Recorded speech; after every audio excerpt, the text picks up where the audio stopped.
Hi, my name is Aaron Linsdau. I'm writing my pen name as Aaron Belsing. This is Write With Me number 28. I'm doing a live stream number 28. I'm working on Island Dawn at Maui. I'm currently going to dictate chapter number, what am I going to dictate? Chapter number 35. I'm getting close to completing this novel here, and I'm just double checking to make sure the live stream is working before I get started, and it looks like we're alive. Perfect.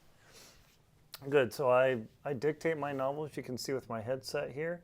I've got my lavalier microphone hooked up to a headset, and what I do is I dictate my novels, including Island Dawn on Maui, part of the Maui Desire Series, and that's how I roll my novels, and that's how I bring them to you, is I dictate them and then I clean them up on using the iOS voice app on the iPad and phone, literally the built-in one. So let's get started. I need to do a lot of dictation today, and I need to drink a little bit more water. Thank you very much for tuning in. Alrighty. Oops. All right, let me respond to some chats here. All right. Hi, Nancy. Good to see you. Thank you very much. Let's get this started. Voice memos, begin recording. All right, and there's the recording happening. Let's see, make sure I don't drop my iPad because that would be funny. Just like that.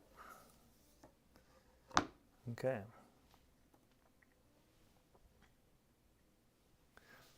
Island Dawn, Chapter 35.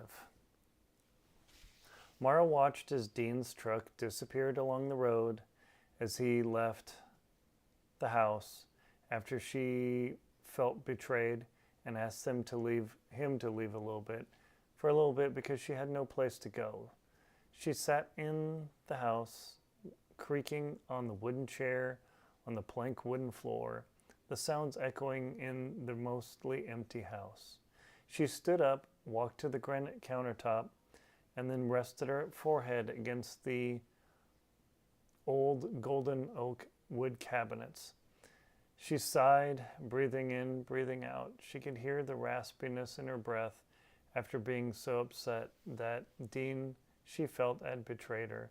He was supposed to consult her with any sort of repairs. She knew that the repair needed to be done because there was going to be a storm coming in a few days, and the damage on the small cottage that they had found together was not insubstantial. She pulled out her phone out of her jeans pocket and looked at it. She flipped up the calculator and divided 2.5 million by 2. She stared at that number, 1.25 million. That amount of money, she couldn't even ever imagine. That was lottery level money to her. She walked down the hallway as her footsteps echoed in the mostly empty hallway and went into her mother's bedroom. She thought about going into her Uncle Glenn's room, but it still had plywood, it had the water damage, and her and Dean had cleaned things up somewhat. She shook her head and then yelled out, "Why did you do that? I don't get it. I do, but I don't. All you had to do is just wait a few hours." She laid there on the bed, thrashing, looking at her phone, thinking about that 1.25 million. She could buy a house in Seattle. She maybe wouldn't have to work for a while. I mean, she was 29, right? She thought about that for a long time, then stood up and walked back to the living room, looked around, saw the ceiling fan swirling, and realized, oh gosh, that has dust on it. Her mind was beginning to spin out of control. She was having difficulty thinking straight, and she knew she was being irrational, but in the same time, it hurt her feelings that Dean couldn't have waited just a few hours until she was off with that phone call. She put on her shoes and walked outside, walking along the lanai on the house, inspecting the railings where they had been damaged by the storm, and looking at the plywood that now covered her Uncle Glenn's bedroom. She rapped her knuckles on the half-inch sheet of plywood, feeling the splinters nearly pushing into her skin. She turned around and walked and looked at the view from the deck, looking at the ocean across the landscape. I need some help, she thought to herself. She picked up her phone and dialed her roommate, Stephanie. In not 1 minute, or not, in one ring, Stephanie answered. Mara, what's going on? You never just call, you always text. I saw there was a big storm in Maui. How did it go? Mara almost sobbed out an answer. We survived. The house was damaged, but I don't know if I want to do this anymore. Stephanie immediately replied, what do you mean, do this anymore? Do you not, are you and Dean breaking up? What's going on? Stephanie began stammering. Mara walked over. She said, hey, give me a moment. She walked over, her feet tamping on the echoing wood as she approached the door where one of the wooden chairs were. She sat down into it, or she plopped down into the chair, creaking back and forth, and said, Stephanie, Dean authorized a $22,000 repair without me being involved at all. I can't believe he did that. Mara had to hold the phone from her ear. What? Why in the world would he do that? She could hear Stephanie's voice yelling over the phone. As soon as the yelling stopped, she placed it back against her ear and said, well, one of the roofs was damaged pretty badly in the storm, and there was a construction crew, some of the guys that we have out here, who said they could get a roofing company, but they had to get the contract set up within a couple hours when I was on the phone dealing with HR. God, it was horrible. I had to fire my friend. Again, Mara held the phone a little bit from her ear as Stephanie's yelling continued to ring out over the call going from Seattle to Maui. So you're saying that he just did that without you? Are you sure he did that? Well, yes, he did that, and I couldn't answer the phone. I mean, one of my friends at my job, they had to fire her because of some stuff that happened. I can't even get into it. I'm not allowed to even talk about it. But it was kind of lame, but I didn't have a choice. They told me that's what I had to do. Oh my gosh, I'm so sorry, Mara. That must have been super hard on you. I wish I could go out there, but you know, I got a job here, and you know, you're there. What do we do? That's bad. But Stephanie paused. Mara thought for a moment. Well, and then said, well, you know, I mean, the roof was damaged. It's just I couldn't answer the phone, and he only had to wait a few hours. And Stephanie asked her, well, why did they have to rush? Well, because these guys needed an answer by noon, otherwise they were going to get another contract. And because of the damage on Maui, we might not have had a roofer available for a month. At that, the line went silent. The hissing sound of the speaker continued to come from the phone. And then Mara said, Stephanie, are you still there? Did we get disconnected? Stephanie's voice came back. Mara, wait a minute. You're saying that you couldn't answer the phone and Dean had to make a snap decision. But you were tied up. I mean, what was he going to do? I mean, you're my best friend, you're my roommate, but I mean, what was he going to do? I don't know. Couldn't they have waited a few hours? Did you ask Dean about that? Like, seriously? I did, Mara said in a groaning tone. She looked out at the swaying palm trees. Everything still wet from the storm. The ground was covered in torn up leaves all around. and the breeze continued to blow across, brushing her hair into her face. She flipped the strands of hair that had blown into her eyes across her left shoulder. I know he had to rush. It just seems stupid. I don't know. I mean, am I being insane? No, you're not being insane. He should have asked you, Stephanie continued, her voice tinny through Mara's phone speaker. But you sure he couldn't wait? They told him no. It was either put up the money or they lose it. And that was a huge chunk of our money. Mara could hear Stephanie shuffling some papers over the phone on her computer and then clacking on her keyboard. In a few moments she responded, well, I have to admit, he may be right. I mean, what do you mean right? Mara blurted out. I just looked it up. There's a lot of damage around Maui. Have you even driven around yet? Not, well, no, she paused.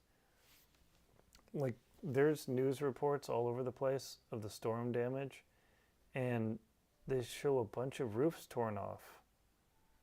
Okay, you're not helping my case, Steph. Her friend replied, it's not that I'm helping your case. It's just, I mean, would the place get more ruined if it waited a while, like a month? Mara sighed and exasperated. Yes, there's another storm coming in, and they told Dean that if more water got in there with mold, it could destroy the place. Stephanie blurted out, mold? Oh gosh. My parents dealt with that, and that ruined one of their home sales. It was super bad. Really? I know mold's bad, but... Stephanie interrupted her friend. No, really bad. I mean, look, how much is that place worth? We just got an offer for $2.5 million. Holy crap! Is that what it's worth? Stephanie asked. No, that's the thing. It's potentially worth $5 million. But if I sell, I'll get $1.25 million. I mean, I could like buy a house and not work for a while. At that, her friend's voice dropped. Mara, you know you're not going to get that kind of money. The state of Hawaii takes a huge chunk. There's capital gains. There's depreciation recapture. At that, Mara's eyes glazed over. Whoa, hang on. You're talking Greek to me. Look, it simply comes down to this. You're not going to get anywhere near that amount of money. You're kidding, are you sure? At that, Mara stood up and began walking around the deck, looking at the birds flittering around, trying to distract her from the swirling thoughts in her head. But if I sell, I'm out, I'm done. Right, but you can't sell without Dean, can you? Stephanie asked. No, he has 51%. Even if he had 1%, I couldn't sell. Right. And what do other people do with those? I looked up this cute little place, and it wasn't little. They have events here. It was gorgeous. I know, I flipped through that website, Mara said. It was incredible. They charge a butt ton of money. Exactly. So even if you sold it and you maybe kept $800,000, so you buy a house in like the burbs in Seattle, then what? You're still working, and you're living in Seattle, not Maui. Come on. Mara thought about it for a long time. She was still mad, her face wrinkled in a frown. She rubbed her chin and then brushed the hair out of her face as the breeze blew it across. The smell of wet earth was on the wind, and it kept making her sneeze. She walked back inside the house, unable to close the damaged screen door, and said, look, it's dark here. I know I woke you up late. I'm sorry. I just don't know if I want to do this. I mean, Dean's an incredible guy. Well, you two slept with each other, right? I mean, wasn't he great?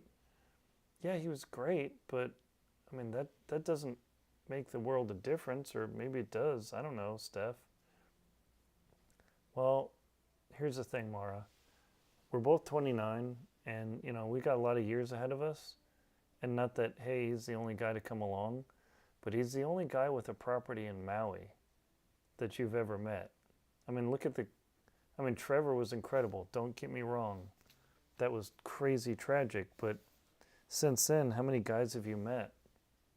A couple of hair bun guys and dates, and those didn't go well. They reeked of marijuana. I know exactly. I'm not saying you gotta marry Dean tomorrow, but just think about it. Imagine you rented that place out. You would have an income forever. That's what my parents finally did. They figured it out. We did super well.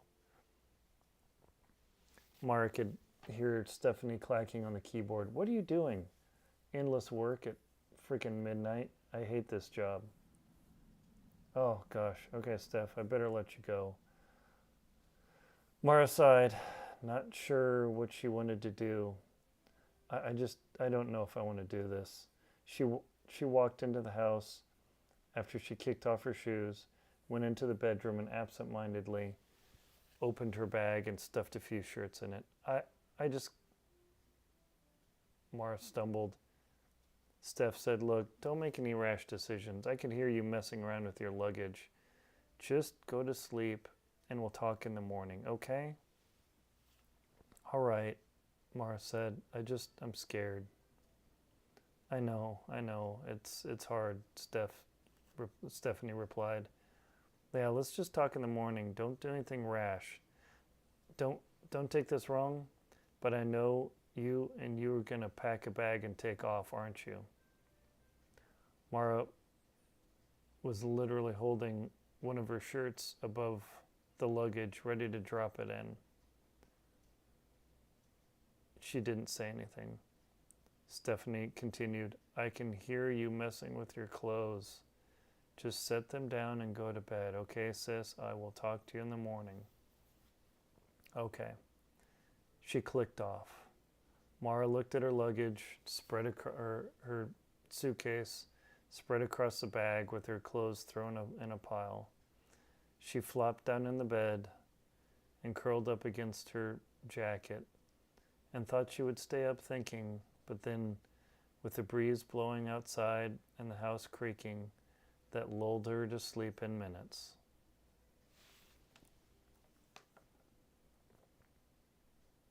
Okay. And done.